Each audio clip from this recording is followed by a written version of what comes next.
Donc, que Dieu vous bénisse là. On m'a appelé, la vidéo a coupé. Donc, c'est ça. Souvent, il faut empêcher.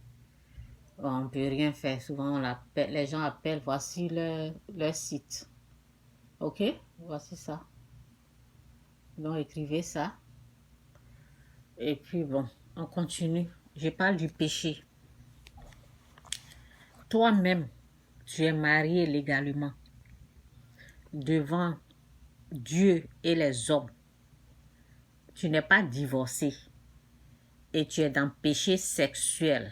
Il faut bien écouter ce qu'on te dit ici. Il y a des péchés contre le Saint-Esprit, les mensonges. Parce que toi-même, tu sais que Dieu te voit et tu ne fais pas la repentance. Tu es dedans. Ça apporte la malédiction. Ça peut même aller jusqu'à la mort. Il y a beaucoup de gens qui sont morts, ont peu péri par manque de connaissance. Beaucoup n'ont pas la connaissance. Ils pensent que ce qu'ils sont dedans, là, c'est bon. Péché sexuel, là, ça tue. Quittez dedans. Donc, on va lire ici. Écoutez l'autre vidéo. Et ça, je fais la deuxième vidéo parce qu'on m'a appelé. Donc, ça a coupé. En Actes 5, 1, 10 et Corinthiens 11, 28, 32. Dieu punit le péché conscient et prémédité au sein de l'Église en faisant mourir les pécheurs. Ok? C'est peut-être ce que Paul voulait dire par la destruction de la nature pécheresse en 1 Corinthiens 5, 1, 5. Jean dit que nous devons prier pour les chrétiens qui pêchent et que Dieu entendra nos prières.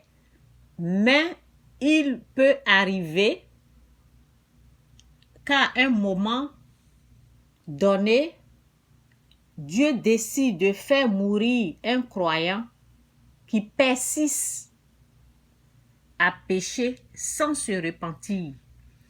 Ça veut dire, ça peut être péché sexuel, ça peut être mensonge, ça peut être tricherie, ça peut être, en tout cas. Moi, par exemple, je peux avertir la personne, mais si je suis en train de parler à la personne, que Dieu me signale que la personne ne va pas changer, je vais fermer ma bouche. Et je laisse Dieu faire ce qu'il doit faire. Ok? Donc, on vous prévient, on vous dit quitter les péchés sexuels. Adultère, tu es marié et puis tu vas sortir un garçon, quelqu'un d'autre. C'est péché. Ok? C'est un péché qui est là, quittez dedans. Vous êtes conscient que vous êtes en train de pécher, puis vous persistez dedans. Donc, oui, je suis arrivée là. Bon. Mais il peut arriver qu'à un moment donné, Dieu décide de faire mourir un croyant qui persiste à pécher sans se repentir. Donc, quand on pêche, là, on se repent. On demande pardon, Seigneur, pardonne-moi, je ne sais pas. Mais vous êtes conscient et puis vous continuez dans votre bêtise là. Bon, dès lors, il ne servira plus à rien de prier pour cette personne. Quand je recommence, parce que j'ai commencé à parler. Jean dit que nous devons prier pour les chrétiens qui pêchent et Dieu entendra nos prières. Mais il peut arriver qu'à un moment donné, Dieu décide de faire mourir un croyant qui persiste à pécher sans se repentir, dès lors qu'il ne servira plus à rien de prier pour cette personne. Oui.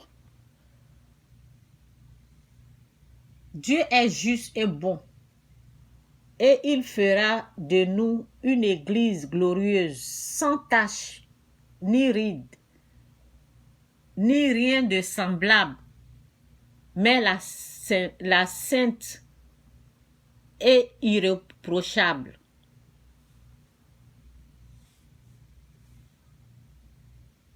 Ok. Éphésiens 5, verset 27. Pour cela, il corrige ses enfants,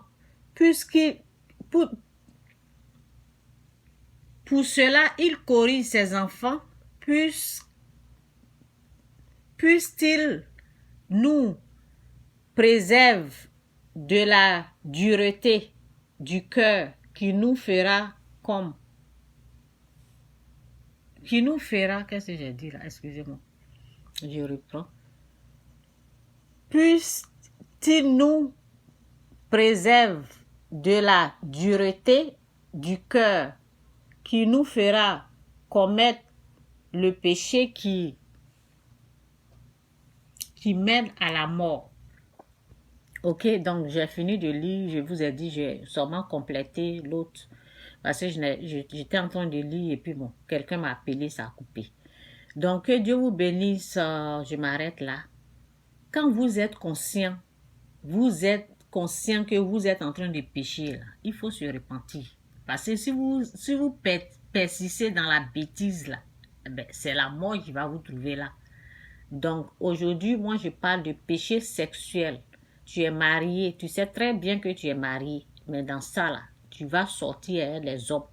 Quitte dedans. Quand tu perds, voici ce qui a été dit ici. Dieu décide de faire mourir un croyant qui persiste à pécher sans se repentir. Dès lors, il ne servira plus à rien de prier pour cette personne. Ça veut dire, nous on est là, on prie, non? On prie pour demander le pardon des péchés des autres. Mais si toi tu persistes dans la bêtise, ben, tu vas attendre que Dieu en finisse avec toi en fait. Ok, que Dieu vous bénisse, Jésus-Christ ou rien, Jésus-Christ est Seigneur. C'est pour cela que vous voyez des maladies, vous voyez des gens mourir. Parce que la parole dit, mon peuple périt par manque de connaissance. Souvent la personne sait, mais il continue dans cette bêtise. Donc, nous autres, on va faire quoi? Donc, c'est ça, je m'arrête là.